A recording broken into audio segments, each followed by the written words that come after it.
সিনাতপুর high স্কুলের ছাত্রছাত্রীকে নিয়ে আজকে মূলত রামদেবনাথ সায়েন্সের একজন টিচার ছিলেন, ওনাকে অন্য একটা স্কুলে ট্রান্সফার করা হয়েছে। এই ট্রান্সফারের কারণে আমরা স্কুলে সায়েন্সের শিক্ষকের স্বল্পতা রয়েছে, তার কারণে আমরা আজকে সিনাতপুর স্কুলের ছাত্রছাত্রীদের নিয়ে রাস্তা অবরোধ করি।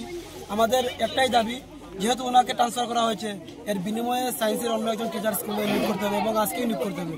যদি নিয়োগ না করা হয় তাহলে আমরা বৃহত্তর আন্দোলনে যেতে বাধ্য হব। মূলত যে শিক্ষক বদলি হয়েছেন উনি কি সায়েন্সের ছিলেন? হ্যাঁ, আমরা ছাত্রছাত্রীদের কাছ থেকে আমাদের কাছে ফোন আসে যে সিনাতপুর স্কুলে নাকি রামদেবনাথ একজন বিজ্ঞান বিষয়ের একজন শিক্ষক, উনাকে নাকি বদলি করা হয়েছে। তো ছাত্রছাত্রীদের দাবি, এখানে কৃষক অংশের ছাত্রছাত্রী আছে, শ্রমজীবী অংশের ছাত্রছাত্রীরা, তাদের দাবি যে রামদেবনাথ নামে যে জনৈক একজন শিক্ষক অত্যন্ত ভালো মানের শিক্ষক এবং এই অত্র এলাকায় স্যার খুব ভালোভাবে পাঠদান করাচ্ছেন। তো তাদের দাবি যে রাম স্যারকেই এই স্কুলের মধ্যেই রাখতে হবে, অন্যথায় তারা মানবে না।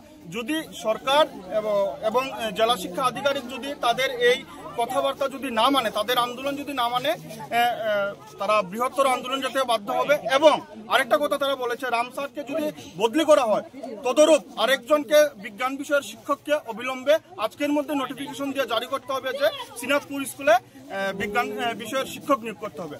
এবং 2 দিন পরে পরে দেখা যায় শুধু এই স্কুলের ছাত্রছাত্রীদের তাদেরকে বৈষম্যমূলক আচরণের তারা শিকার। কারণ 2 দিন পরে পরে নাকি এই সায়েন্সের শিক্ষক বা আর্টসের শিক্ষককে 2 দিন পরে পরে নাকি বদলি করা হয়, এটা মানা যায় না। তাই আমরা মিডিয়ার বন্ধুদের সামনে আমরা অনুরোধ করছি, আমাদের এই ছাত্রছাত্রীদের যে বৈষম্যমূলক আচরণ এটা বন্ধ করতে হবে এবং ছাত্রছাত্রীদের যে মৌলিক দাবি দাবা এটা পূরণ করতে হবে, নয়তো এই আজকের এখানে বৃহত্তর আন্দোলনে আমরা যেতে বাধ্য হব আগামী দিন। নইলে এবং জেলা শিক্ষা আধিকারিকরা আমরা এই মিডিয়া পার্সনের মাধ্যমে আমরা জানান দিতে চাই যে সিনাতপুর স্কুলকে যেন আপনি ভালো নজরে দেখুন, এই আমরা আবেদন রাখি। স্কুলের হেডমাস্টারের সাথে কথা হয়েছে, আমরা এই মাত্র আমরা যাব, HM স্যারের লাগে ছাত্রছাত্রীদের সাথে কথা হয়েছে। স্যার বলছে যে ছাত্রছাত্রীদের বই প্রকাশ এটা তাদেরকে ঘেরাও করা এখন হবে। এখন আমরা যেহেতু SFI প্রতিনিধি এসেছি, আমরা HM স্যারের কাছে আমরা এই বিষয়টা নিয়ে আমরা কথা বলব।